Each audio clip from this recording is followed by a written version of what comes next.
Hello guys, welcome to another video in my channel. अभी हम जिस मैच के बारे में बात करने वाले हैं वो है सुबह को होने जाने वाला मार्च कप का मैच, जो कि होने जा रहा है न्यू साउथ वेल्स और वेस्टर्न ऑस्ट्रेलिया के बीच में। तो न्यूजीलैंड के बाद अभी ऑस्ट्रेलिया का वाइट बॉल क्रिकेट का भी जो सीज़न है वो ख़त्म होने जा रहा है कल सुबह को। फोर्थ ट्रॉफी का फाइनल हमारे लिए बहुत अच्छा गया था। आई होप आपका भी बहुत अच्छा गया होगा।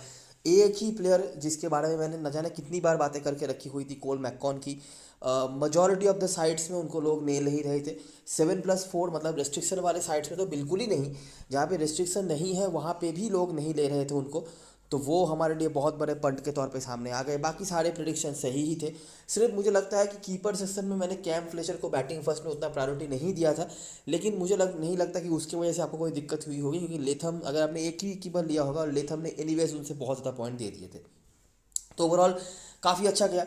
बैटिंग सेक्शन में भी सब कुछ सॉर्टेड था। ऑलराउंडर सेक्शन में मैकॉन की अकेले ही बहुत अच्छे साबित हुए थे। सब कुछ मेरे ख्याल से अच्छा था और आपके भी रिजल्ट अच्छे ही गए होंगे।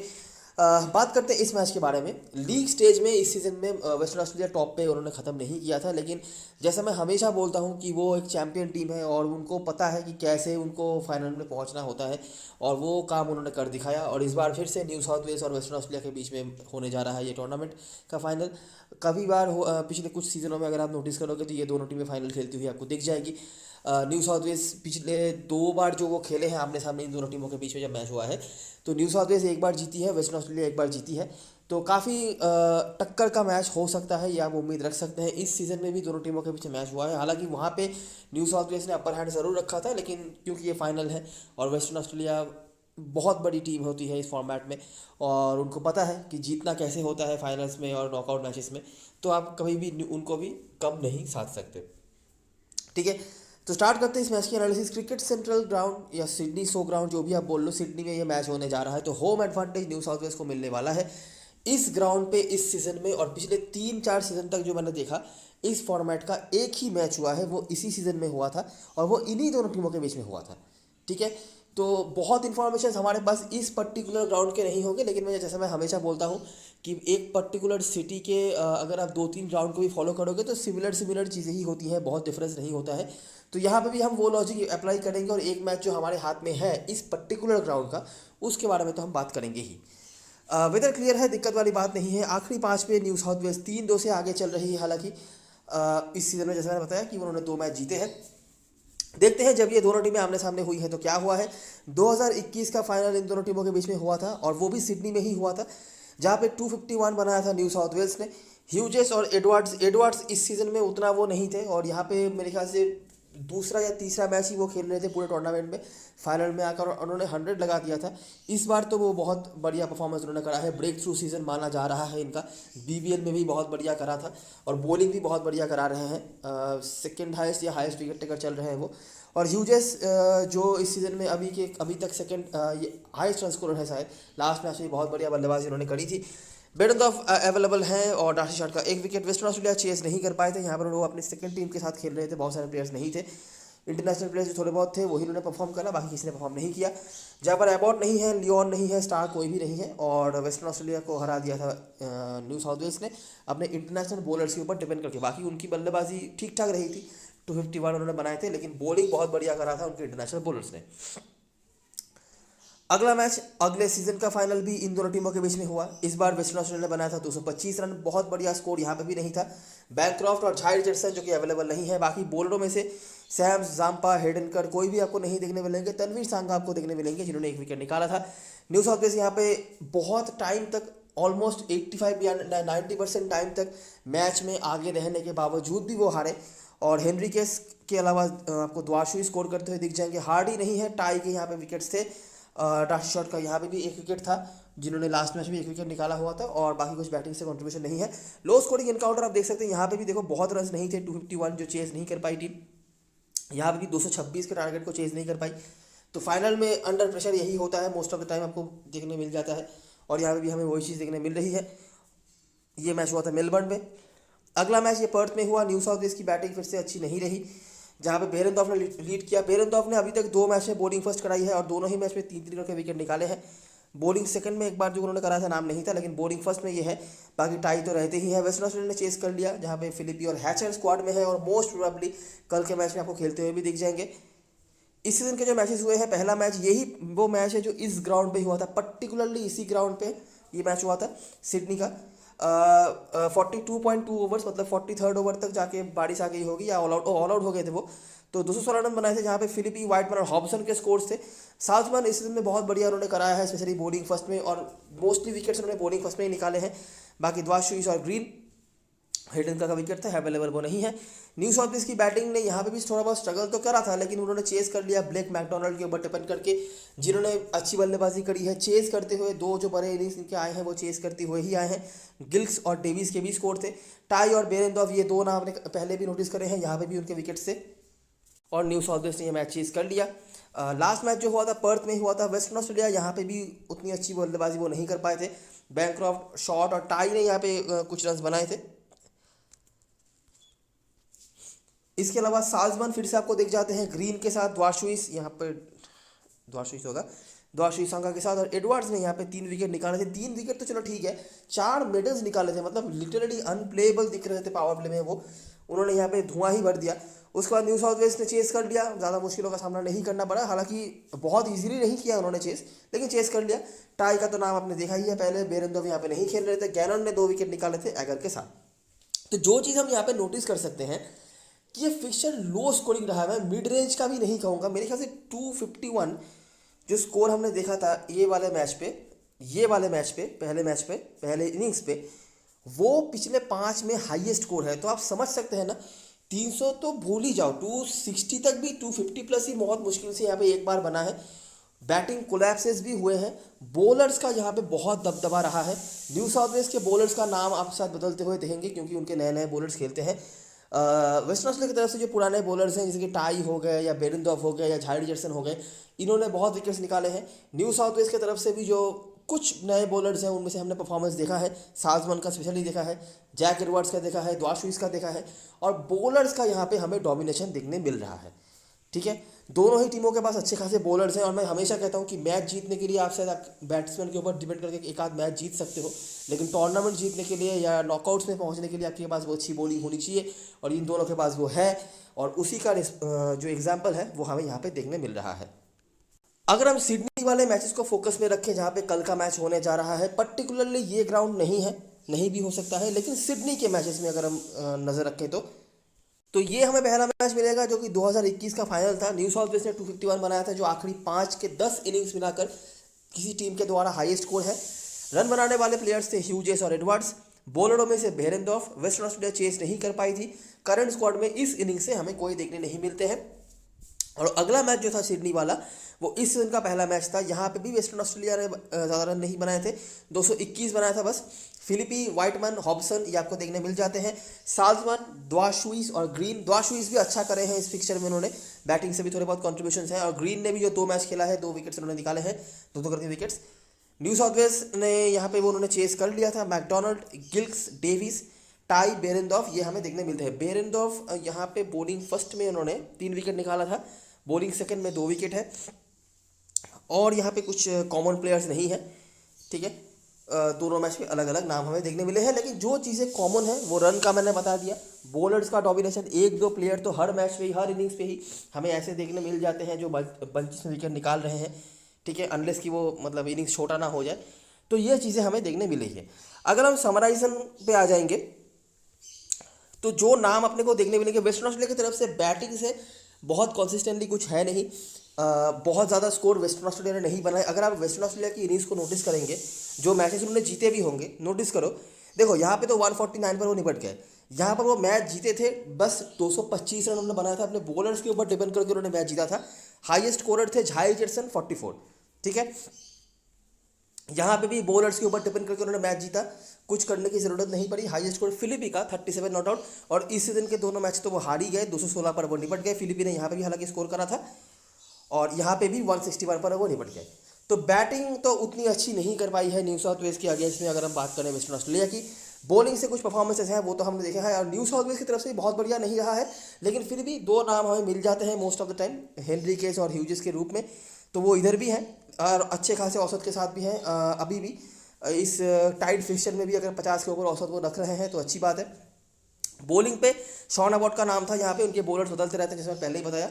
और वेस्टर्न ऑस्ट्रेलिया की तरफ से जायड जेसन बहुत बढ़िया परफॉर्मेंस था, लेकिन वो अवेलेबल नहीं है। बाकी टाई भी बहुत बढ़िया कर रहे हैं, 9 मैच में 18 विकेट उनके खाते में भी हैं अगर हम बात करें तो ये हो गई हेड टू हेड की बातें। अभी हम बात करेंगे ग्राउंड के बारे में। याद रखना ज़रूरी नहीं है पर्टिकुलरली इसी ग्राउंड के मैचेस आपको दिखाया जाए, सिडनी के मैचेस होंगे और सिडनी में most of the time north Sydney में मैचेस होते हैं, ठीक है। इस पर्टिकुलर ग्राउंड का जो मैच होगा वो मैं आपको दिखा दूंगा, वही एक ही मैच है इस ग्राउंड में। आखिरी 3-4 सीजन की अगर हम बात करें तो मोस्टली सेम ही होते हैं। क्या होते हैं मैं बता देता हूँ। रन शायद आपको यहाँ पे भी बहुत रन बनते हुए नहीं देखेंगे, कम से कम जो इस सीज़न का एक मैच हुआ है उसको देख के तो हमें यही लग रहा है। और पेसर्स क्योंकि ज़्यादा होते हैं तो उनको विकेट्स मिलता है, लेकिन अगर आपके पास स्पिनर्स के लिए भी यहाँ पे काम होता है, लेग स्पिनर्स अगर आपके पास है तो वो यहाँ पे सक्सेसफुल होते हैं मोस्ट ऑफ द टाइम, ठीक है। तो देखते हैं क्या हो रहा है, ठीक है। तो देखो ये नॉर्थ सिडनी का मैच है, जैसे मैंने पहले ही बताया नॉर्थ सिडनी में मोस्टली मैचेस होते हैं। सिडनी की अगर मैचेस की बात करी जाए तो क्वींसलैंड बनाम न्यू साउथ वेल्स 298 बहुत बड़ा टोटल है ये, जहाँ पर आपको हैचर करंट स्क्वाड में देखने को मिल जाते हैं, बाकी कोई नहीं है। न्यू साउथ वेल्स वो हार ही जाते और बैटिंग से कुछ कंट्रीब्यूशन उनका नहीं था। 20 ओवर में उन्होंने कोशिश करी थी लेकिन कुछ फायदा नहीं हुआ। अगला मैच न्यू साउथ वेल्स बनाम तास्मानिया का हुआ 291। ह्यूजेस जो इस ग्राउंड में अच्छा करते हैं, इस ग्राउंड में मतलब सिडनी के ग्राउंड्स में अच्छा करते हैं। ओली डेविस, सैम्स, इनके भी कंट्रीब्यूशन से पेसर्स का अपर हैंड, जो इसे बर्ड एक थे। बर्ड पहले तास्मानिया के ऊपर खेलते थे क्योंकि तास्मानिया को 189 पर निपटा दिया। जाम्पा नाम रहने का रीज़न यही है कि वो लेग स्पिनर है, 3 विकेट उनके खाते में। ग्रीन के 2, एबॉट, द्वारशीष और सैम्स। न्यू साउथ वेल्स बनाम क्वींसलैंड का मैच हुआ, फिर से ह्यूजेस और साथ में हेनरी केस भी आपको अच्छा परफॉर्म करते हुए दिख जाएंगे सिडनी के ग्राउंड पे। ह्यूजेस की तरह उतना कंसिस्टेंटली नहीं, लेकिन हाँ उनके परफॉर्मेंस भी होते हैं और हेड टू हेड में भी आपने उनका नाम देखा ही होगा। पेसर्स का अपर हैंड, क्वींसलैंड के भी 9 विकेट यहाँ पे निकल दिए थे 219 के टारगेट को चेस करने के चक्कर में, जहाँ पर जैक एडवर्ड्स ऑब्वियसली जो इस सीजन में बहुत बढ़िया कर ही रहे हैं। बाकी ग्रीन और द्वारशीष, इन दोनों का नाम हमने कई बार देखा है। द्वारशीष को तो लोग शायद फिर भी ले लें, ग्रीन की तरफ लोग कम देख सकते हैं, लेकिन ग्रीन का कंट्रीब्यूशन आ रहा है। एक दो करके विकेट वो निकाल रहे हैं बीच में और बैटिंग से भी थोड़े बहुत रन बना देते हैं। ये जो मैच है, ये 5वां मैच आप जो देख रहे हैं, ये पर्टिकुलरली यही ग्राउंड का मैच है और इन्हीं दोनों टीमों के बीच में हुआ है। तो ये सबसे रेलिवेंट यही है जहाँ पे 43rd ओवर में यहाँ पे निपट गई थी वेस्टर्न ऑस्ट्रेलिया। पेसर्स ही मोस्टली आपको देखने मिल जाते हैं, जैसे कि साल्जमन हो गए, द्वारशीष हो गए, हेडनकर, लेकिन ग्रीन का भी यहाँ पे 2 विकेट था। न्यू साउथ वेल्स को भी चेस इतना आसान नहीं हुआ उनके लिए, जहाँ पे मैकडोनल्ड, गिल्स और डेविस ने स्कोर बनाया था, पेसर्स का अपर हैंड।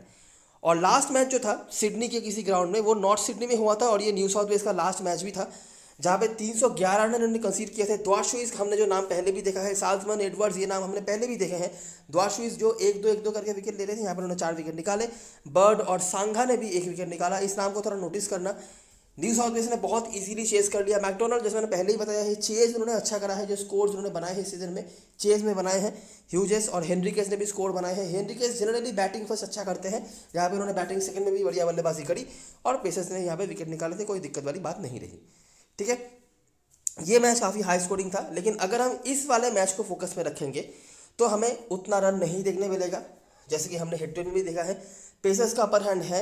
लेग स्पिनर अगर आपके पास है तो आप नोटिस कर सकते हो, इस मैच में एक ही लेग स्पिनर खेल रहे थे वेस्टर्न ऑस्ट्रेलिया की तरफ से, हैमिस मैकेंजी नाम के, उन्होंने 1 विकेट निकाला था। तो वही बात है कि कल के मैच में भी आपकी टीम आपको दोनों तरफ से 2 लेग स्पिनर्स खेलते हुए दिख जाएंगे। एक है राशि शॉट, जो प्रॉपर स्पिनर तो नहीं है लेकिन बॉलिंग मिलती है, और तनवीर सांगा होंगे न्यू साउथ वेल्स की तरफ से। बाकी तो पेसर्स जो हैं वो तो आपने देख ही लिया, वो तो नाम अपने नोटिस करी होगी, ठीक है। तो ये है चीज़ें जो हम ग्राउंड से देख सकते थे। हेड टू हेड की चीज़ें हमने पहले डिस्कस कर ली हैं, हेड टू हेड में कैसे मैचेस हो रहे हैं, क्या हो रहा है। इस ग्राउंड का हमें एक ही मैच मिला है, जो मैच ये वाला रहा। बाकी जो सिडनी के मैचेस हैं वो किसी और ग्राउंड से हैं, तो उनसे भी हमने थोड़ा थोड़ा इन्फॉर्मेशन ले लिया है, बराबर। तो ये है सारी चीज़ें जो बताने के लिए था। अभी हम आ जाते हैं प्लेइंग 11 के सेक्शन पे, और आई होप अभी तक जो भी डिस्कशंस हुए हेड टू हेड और ग्राउंड को लेके आपने वो समझ लिया होगा। प्लेइंग 11 की बात करें तो न्यू साउथ वेल्स की तरफ से आपको डैनी ह्यूजेस जो काफ़ी अच्छा फॉर्म दिखा रहे हैं और हाईएस्ट रन स्कोर है मेरे ख्याल से इस टूर्नामेंट में। Jack Edwards highest wicket taker है, बैटिंग से भी थोड़े बहुत कॉन्ट्रीब्यूशन हैं उनके। मैकडोनल्ड दोनों इनिंग्स उन्होंने जो रन बनाए हैं चेस में बनाए हैं। उसके बाद गिल्स हैं, डेविस थोड़ा बहुत जो बैटिंग उनको मिल जाता है, 25-30 करके रन बना ही देते हैं कंसिस्टेंटली। हेनरी केस उसके बाद, हेनरी केस ऊपर आएंगे, वैसे मैंने ये नीचे लिख दिया, ये ऊपर आएंगे। ये बॉलिंग भी कभी कभी करने लग जाते हैं। ग्रीन बॉलिंग से कंसिस्टेंटली एक दो करके विकेट निकाल रहे हैं, बैटिंग भी थोड़ी सी कर लेते हैं। साजमान अभी तक जो भी परफॉर्मेंस इनका आया है वो बेस्ट उनका बॉलिंग फर्स्ट में आया है, और इनका भी पर्सनल बेस्ट जो है वो इसी टीम के अगेंस्ट में इसी ग्राउंड में आया था, तो ये बहुत बड़ी बात है। उसके बाद जैक्सन बर्ड की जगह पे खेल सकते हैं लियाम हैचर। जैक्सन बर्ड उनका स्पेल बहुत जल्दी ख़त्म करवा दिया जाता है। ये डिफेंसिव अप्रोच के साथ इनको बॉलिंग कराई जाती है कि शुरुआती ओवर्स में रन रोकने का एक तरफ से, और दूसरी तरफ से जो बाकी बॉलर्स हैं वो विकेट निकाले। तो इनका रोल थोड़ा अलग होता है, इसलिए इनको विकेट ज़्यादा नहीं मिलते, लेकिन इकोनॉमिकल रहते हैं मोस्ट ऑफ द टाइम। तो लियाम हैचर को अगर इंक्लूड करा जाएगा तो शायद इनके ही जगह पे जाएगा। उसके बाद वार्शुइस और सांगा है। यहाँ से जो प्लेयर्स हमारे लिए बहुत इंपॉर्टेंट होंगे, ह्यूजेस, जैक एडवर्ड्स, साल्जमन, स्पेशली अगर बॉलिंग फर्स्ट करे तो, और यहाँ से ग्रीन या वार्शुइस में से किसी एक को लेके आप अपना कोर कंप्लीट कर सकते हो। ह्यूजेस, एडवर्ड्स, साल्जमन, स्पेशली अगर बॉलिंग फर्स्ट कर रहे हैं तो। बॉलिंग सेकंड में भी आप ले सकते हो, लेकिन बॉलिंग फर्स्ट में ये कम से कम वाइस कैप्टन ऑप्शन तो बन ही जाते हैं, और ग्रीन और द्वारशुइस में से कोई है। इसके अलावा भी जिनको आप देख सकते हो, ग्रीन और द्वारशुइस में से आपने जिसको छोड़ा वो हेनरी के, स्पेशली अगर वो बैट फर्स्ट कर रहे हैं आप उनकी तरफ देख सकते हो, और तनवीर सांगा, ये बहुत बड़े पंड बन सकते हैं कल के लिए आपके मैच में। इनके तरफ लोगों का नज़र नहीं रहेगा स्मॉल लीग में, मोस्ट ऑफ द चांसेस यही है, लेकिन ये लेग स्पिनर है, ठीक है। और ऐसा नहीं है कि ये बहुत बुरी बॉलिंग करा रहे हैं, ये विकेट्स में तो है ही, इंजरी से वापसी कर रहे हैं तो शायद उतना मोमेंटम नहीं था, लेकिन अभी ये काफ़ी टाइम हो चुका है इंजरी से वापस आए हुए, और ये कंडीशन लेग स्पिनर्स के लिए अच्छा भी होता है, पास में हमने देखा है। तो ये आपके लिए काफ़ी अच्छे पॉइंट बन सकते हैं, और क्या पता इसी बॉलर को टारगेट करने के चक्कर में जो बैट्समैन है वेस्टर्न ऑस्ट्रेलिया की तरफ से वो विकेट देके जाए, क्योंकि यही एक ऐसे बॉलर हैं जिन्होंने अभी तक उतना इम्प्रेस नहीं किया है किसी को बाकी बॉलर से कंपैरिजन में, लेकिन ये एक ऐसे बॉलर हैं जिनको कंडीशन से हेल्प मिल सकता है, और ये अच्छे बॉलर हैं, इनको बंचेस में विकेट लेना भी आता है जो हमने पास में देखा है, तो इनकी तरफ नोटिस आप कर सकते हो, ठीक है। बेंच में ये दोनों होंगे जो मुझे लगता नहीं खेलने का मौका मिलेगा। वेस्टर्न ऑस्ट्रेलिया की तरफ से फिलिपी और डार्सी शॉट आपको दिख जाएंगे। फिलिपी के आखिरी 3 में 2.50 है इस टीम के अगेंस्ट में, और एनीवेज दोनों कीपरों में से लोग इनके तरफ ही जाएंगे, तो बात करने का मतलब नहीं है। डार्सी शॉट, वाइटमन जो इस सीजन में सेकंड हाईएस्ट रन स्कोरर चल रहे हैं, उसके बाद बैंक्रॉफ्ट है, कार्टराइट, हॉब्सन, कूपर कॉनोली खेल सकते हैं। कूपर कॉनोली जिन्होंने बीबीएल खेला होगा उनको पता होगा, इन्होंने काफ़ी इंप्रेस किया हुआ है। स्पिन बॉलिंग के ऑप्शन के तौर पे इनको खिलाया जा सकता है, क्योंकि मुझे लगता है कि अगर ये खेल जाते हैं कूपर कॉनोली, ऑलरेडी टीम के पास एस्टन नगर है और डार्सी शॉट भी थोड़ी सी स्पिन बॉलिंग करा लेते हैं, तो ऊपर से अगर कूपर कॉनोली को भी as a bowling option use किया जाता है तो आपको ये लगभग कंफर्म हो जाएगा कि पिच में स्पिन तो है, और मुझे भी ऐसा लग रहा है कि पिच में कहीं ना कहीं स्पिनर्स के लिए हेल्प हो सकता है, तो उस मामले में कूपर कॉनोली का काम आ सकता है, और बैटिंग भी थोड़ी बहुत कर ही लेते हैं। उसके बाद एस्टन नगर है, बेरेंडोर्फ, टाई और जोएल पैरिस खेल सकते हैं। यहाँ पे पैरिस की जगह पे गैरन को भी खेला जा सकता है, तो इन दोनों में से कोई एक खेलेंगे। मेरे को लग रहा है पैरिस को खेला जा सकता है, एक्सपीरियंस के ऊपर डिपेंड करके। यहाँ पर जो प्लेयर्स हमारे लिए ज़रूर होंगे, फिलिपी ऑलमोस्ट डिफॉल्ट कीपर है तो दिक्कत वाली बात नहीं है। डार्सी शॉट इनकी बॉलिंग काम पे आ सकती है, और उन्होंने इस फिक्चर में विकेट्स थोड़े बहुत निकाले हैं, बैटिंग से कुछ कंट्रीब्यूशन नहीं है उनका। वाइटमैन, बैंक्रॉफ्ट में से किसी एक को लेना, दोनों के ही बहुत अच्छे नहीं है। एनीवेज वेस्टर्न ऑस्ट्रेलिया की बैटिंग रिकॉर्ड यहाँ पे उतनी अच्छी नहीं रही है, तो इसीलिए मैं बहुत वो नहीं करूँगा, लेकिन दोनों में से एक को आपको लेना शायद पड़ेगा। वाइटमैन बेहतर कर रहे हैं तो मैं वाइटमैन की तरफ जाने का सजेशन दूंगा। कार्टराइट, हॉब्सन आप शायद स्मॉल लीग में नहीं ले पाओगे। बिल्कुल नीचे आ जाओगे तो आपको बेरेंडोर्फ और टाई दिख जाएंगे, ये दोनों हमारे टीम में होंगे। बेरेंडोर्फ के काफ़ी अच्छे रिकॉर्ड्स हैं, बॉलिंग फर्स्ट में भी है, बॉलिंग फर्स्ट में स्पेशली अच्छे हैं, बॉलिंग सेकंड में भी अच्छे हैं, और एंड्रू टाई का तो रहता ही है हर जगह पर, यहाँ पे भी है। तो यहाँ पे जो कोर होगा हमारा वो इस तरीके का होगा, फिलिपी, डार्सी शॉट, टाई और बेरेंडोर्फ। हमने 3 बॉलिंग ऑप्शंस रखे हैं, वहाँ पे भी न्यू साउथ वेल्स के कोर पे हमने बॉलिंग ऑप्शन ज़्यादा रखा था।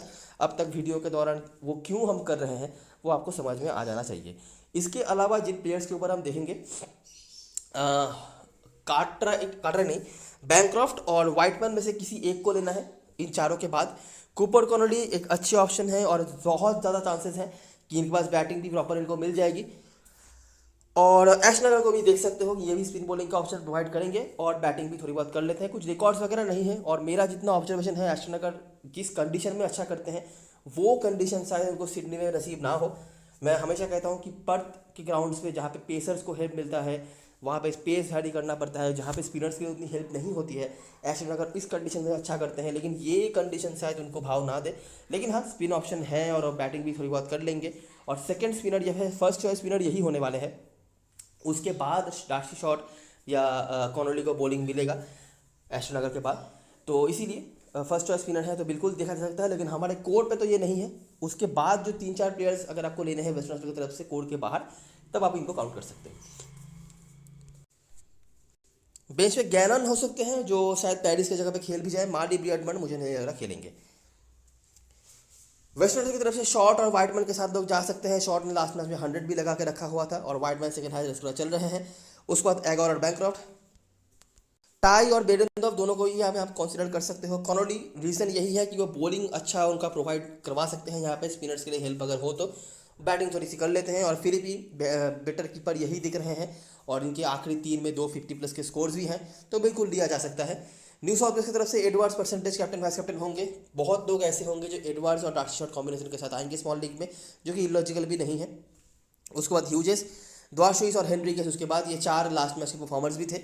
मैकडोनल्ड स्पेशली अगर चेस कर रहे हैं सेम सिनारियो में, मतलब अगर न्यू साउथ वेल्स चेस कर रही है बॉलिंग फर्स्ट करने के बाद, तो साजमन और मैकडोनल्ड दोनों के ही इंपॉर्टेंस बढ़ जाएगा और आपके लिए बहुत बड़े पंड के तौर पे सांघा आ सकते हैं।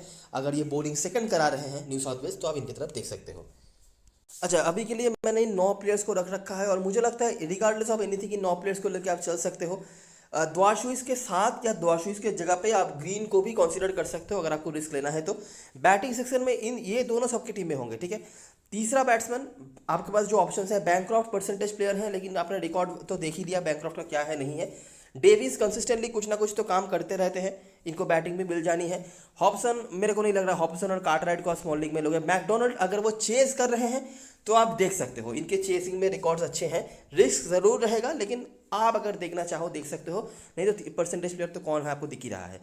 ऑलराउंडर में मैंने इन तीनों को रखा है। इसके अलावा हेनरिकेस अगर बैट फर्स्ट करे, स्पेशली आप बैट सेकंड में भी ले सकते हो, लेकिन क्या होगा कि हेनरिकेस को लेने के चक्कर में कॉम्बिनेशन खराब हो सकता है क्योंकि ये बॉलिंग क्वेश्चन नहीं देंगे। तो एस्टन अगर भी एक ऑप्शन है, लेकिन अगर वो बैट फर्स्ट करें तो आप इनको ऊपर देख सकते हो, बैट फर्स्ट में इनका रिकॉर्ड बेहतर होता है। साजमन को मैंने नहीं छोड़ा है, साजमन को मैं एनीवेज लेकर चलने की कोशिश करूंगा। कूपर कॉनोली यहाँ पे है, कूपर कॉनोली बॉलिंग भी करा सकते हैं, लेकिन उन्होंने बैटिंग से ही कंट्रीब्यूशन अच्छे करके रखे हैं, तो बिल्कुल देखा जा सकता है अगर आपके पास स्पेस हो तो। मुझे लगता है काफ़ी लोग इनको लेंगे बीबीएल के एक्सपीरियंस के ऊपर डिपेंड करके। बीच में कुछ मैचेस वो खेले नहीं थे, लेकिन उसके पहले जब वो खेले थे तो बैटिंग से ही उन्होंने मोस्टली पॉइंट निकाले हैं और बॉलिंग करा सकते हैं। और मुझे लगता है कि अगर स्पिनर्स को हेल्प मिलना शुरू हुआ तो क्या पता एस्टन अगर से ज़्यादा इंपॉर्टेंट ये हो जाए और इनको प्रॉपरली बॉलिंग मिलने लगे। बॉलर्स में मैंने इन तीनों को रखा है, द्वाशुइस के साथ या इनके जगह पे आप ग्रीन को भी ले सकते हो। जिस प्लेयर के ऊपर मैं आपको कहूँगा वो है तनवीर सांगा, इनकी तरफ लोग नहीं देखेंगे, लेकिन बिल्कुल ट्रायबल ऑप्शन है, ठीक है। स्पेशली अगर बॉलिंग सेकंड करा रहे हैं, आपको एक पंट देखना चाहते हो स्पिनर्स में से, जो कि देख ही सकते हो आप सिडनी के ग्राउंड्स पे, तो वो आपके लिए है। कैप्टन वाइस कैप्टन चॉइस की बात करें तो एडवर्ड्स डार्सी शॉट कॉम्बिनेशन के साथ लोग जा रहे हैं, मैं अगेंस्ट नहीं हूँ। और डार्सी शॉट को लेकर मैं थोड़ा डाउटफुल रहूँगा कैप्टनसी वाइस कैप्टनसी के लिए। इनका बॉलिंग काम पे आ जाएगा तो शायद मैं इनको ड्रॉप ना करूँ, लेकिन कैप्टन वाइस कैप्टन मैं सजेस्ट ना करूँ। जैक एडवर्ड्स के साथ आप यहाँ पे टाई अच्छे कॉम्बिनेशन है, बेरेंडॉर्फ इन दोनों के साथ भी जा सकते हो, या फिर ह्यूजेस बैटिंग से इन कॉम्बिनेशन के साथ जा सकते हो। डार्सी शॉट का बैटिंग रिकॉर्ड बहुत बुरा है, आपने नोटिस करी, बैटिंग रिकॉर्ड सभी का बुरा है वेस्ट इंडीज की तरफ से तो, लेकिन इनका भी बुरा है। लेकिन क्योंकि बॉलिंग काम पे आ सकती है इसीलिए मैंने इनको टीम में रख रखा है। और वाइस कैप्टन आप बना सकते हो मैक्सिमम, कैप्टन तो मैं कहीं ना बनाऊँ, ठीक है। मेरे लिए logical Jack Edwards, tie captain, Jack Edwards captain, tie, बेरेंडॉर्फ और ह्यूजेस में से कोई एक वाइस कैप्टन आप देख सकते हो, ठीक है। तो ये रही सारी चीज़ें और सारी एनालिसिस। अगर आपको वीडियो पसंद आई हो तो लाइक ज़रूर करना, सब्सक्राइब करना चैनल को, टेलीग्राम चैनल पे ज़रूर ज्वाइन हो जाना, क्योंकि लास्ट मोमेंट पे सारी अपडेट्स वहीं पे आने वाली हैं। तब तक के लिए best luck for this match and group for now.